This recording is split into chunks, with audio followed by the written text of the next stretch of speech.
My name is Rich. My name is Paul. And this is a comic strip AP of Don't Rest Your Head, featuring the sleepless nights of Alan Turner.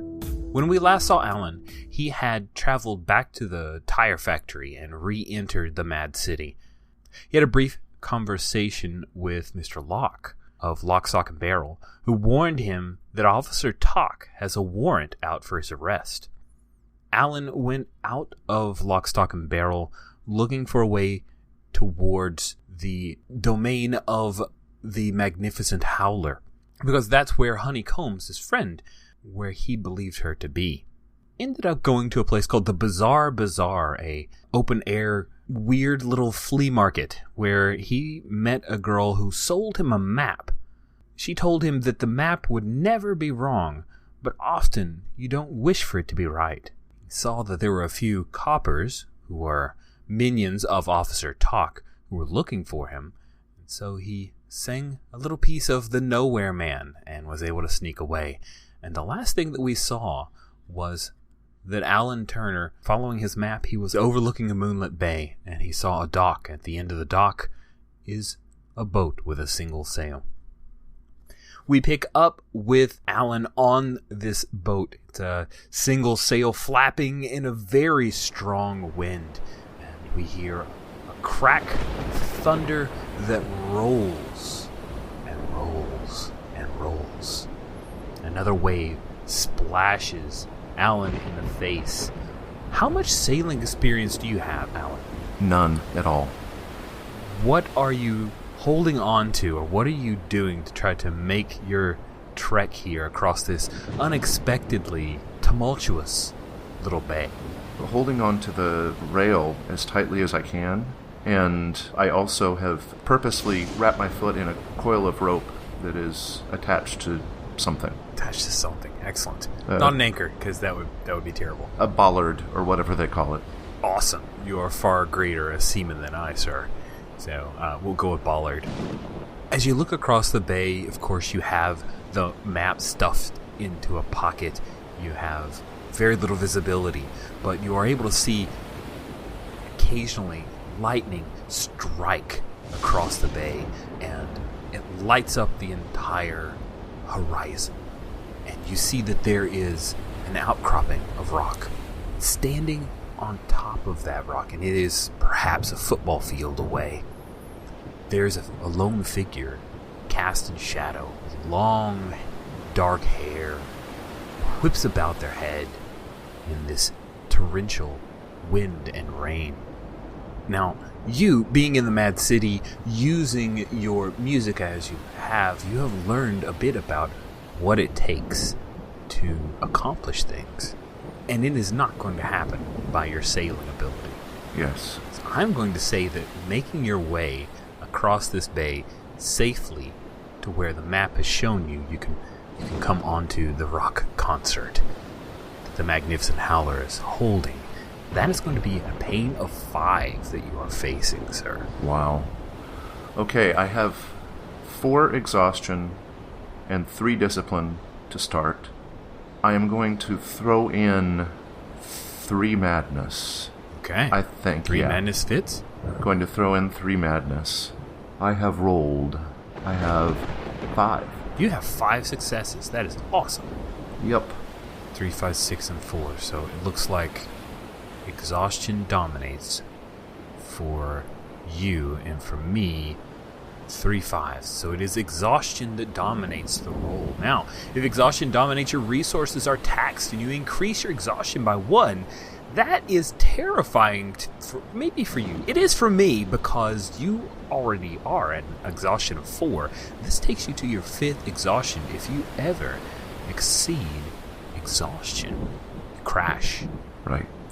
Remind me what I can do with my coin of hope. Your coin of hope can be used to reduce your exhaustion, give you a brief respite without ever having to sleep. And so you can recover 1 exhaustion there. I also have 2 out of 3 responses checked. You do. You do. You have been pushed to the brink, Alan Turner. But you make it through. You are successful through this pain, but it exhausts you. Did you push your way all the way to the shore?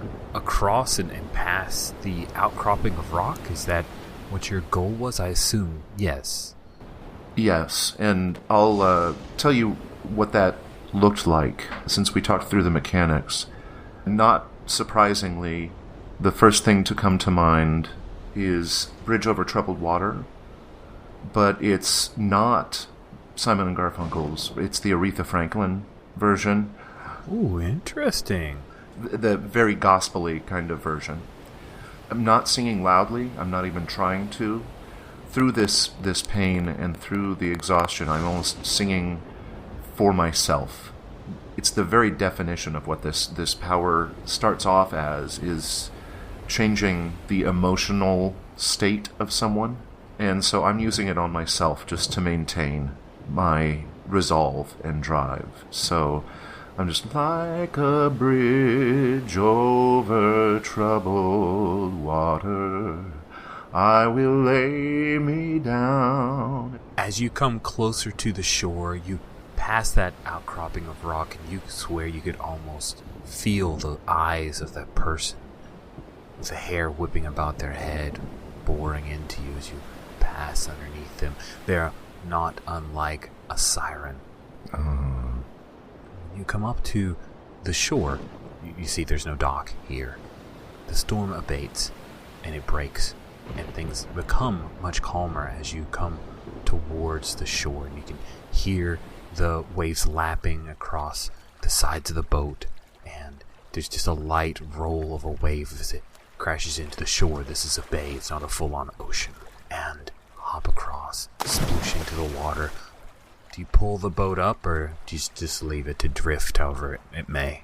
I am not going to take the time to pull the boat up. You surge up onto the surf, start heading across this beach. The sand here is a very thick, dark sand, and it's the kind that you're wearing shoes, which of course are waterlogged. As you make your way towards the top of this little beachy area, towards some high grass, you see something on the beach move. It appears to be a humanoid figure laying half of their body covered in sand. Pass them by? No, I'll look and see who or what it is. So all you have is moonlight here, and as you move closer, they look familiar. You recognize the long coat. Their glasses are gone. The hair is askew, but it looks like this is Bragon. But what you see from where his eyes were always covered is that perhaps he never had eyes. That in the cavities where his eyes should be are two snuffed out candles, their wicks black and nearly broken. Oh. I lean down, kneel beside the body, and feel for a pulse just to see if there's any way to possibly revive him. You reach down and you take his wrist in your hand, and that's when you realize that yes, there is a very soft rise and fall to his chest. There is the feeling of blood pumping through his veins, and he croaks with a mouth that sounds as if it were full of sand. Who's that? Hush, it's Alan. What happened to you? Mr. Turner, I tried to find you. You found me. Yes. How did you wind up here? There was the large wreck at the subway, Mr. Turner. I'm sure you recall. From there, I could not find you, and I thought perhaps that you traveled with the other awake, Eve, and perhaps that you would come further. I traveled here, but the most puissant black wind, she snuffed out my eyes, and I found the bay. I thought perhaps if I walked near the water that I could make my way towards the music, but I was not strong enough. Can I help you? Is there a way to reignite your flames? Is she about? The black wind? I saw someone at the top of the rock outcropping with long hair. But she's not here. I don't... She's not here on the beach. Good. And he reaches into his pocket and he pulls out a small box of matches, and he pushes it into your hands. I don't know if any of the matches are still good. Perhaps they're waterlogged, but if you could, I would appreciate it. I open the box of matches and I look to see if any of them are still ignitable. Of course, there is one good match, right? Because that is all that there could be in our matchbox. Okay. I only have one chance. There's only one match. So, I will do my best. It will be to pain to light this match, because it is slightly damp, but it is not ruined. I am going to spend my coin of hope to bring my exhaustion down by 1. That is wise. Because the more you got, the more likely it is to dominate. I'm going to just roll the dice that I have to. So I'm going to roll just discipline and exhaustion. So it sounds I'm perfectly 7. fine. This does not require madness, so absolutely do that thing. And I have... Oh my goodness. Discipline dominates the roll, and you have 3 successes to my 1. And discipline dominates. That does something good for me, or it just doesn't do anything bad? It is wonderful because with discipline dominates, things stay under control. You have the option to remove a response checkmark or decrease your exhaustion by 1. An option I did not list for you earlier. I apologize, but that is definitely a benefit for discipline dominating. Okay, I'm going to keep exhaustion at 4 and reclaim one of my checkboxes on fight. The matchstick lights up, and then you have to reach in that little bit of flame into the cavity where his eyes should be, and each wick lights up with like a little spark, like a birthday calendar, where you have that little blue spark that happens before and then the candle light is steady, and he moves as if he might be blinking his eyes, but there's a soft candlelight here. Now you can actually see better. Yeah. He says, Mr. Turner, thank you. I owe you a great deal. I have been a terrible guide, but I will endeavor to do better. We are close. I stand up and reach out my hand to help him stand. I say, well, then we should proceed. You don't owe me anything. You have been a great help. He takes your hand, and you lift him up, and we will end this session with you heading towards, and the last thing that we see is over a few hills. There are some lights, and you can hear a little bit of rock music that's echoing in the valley. Very nice.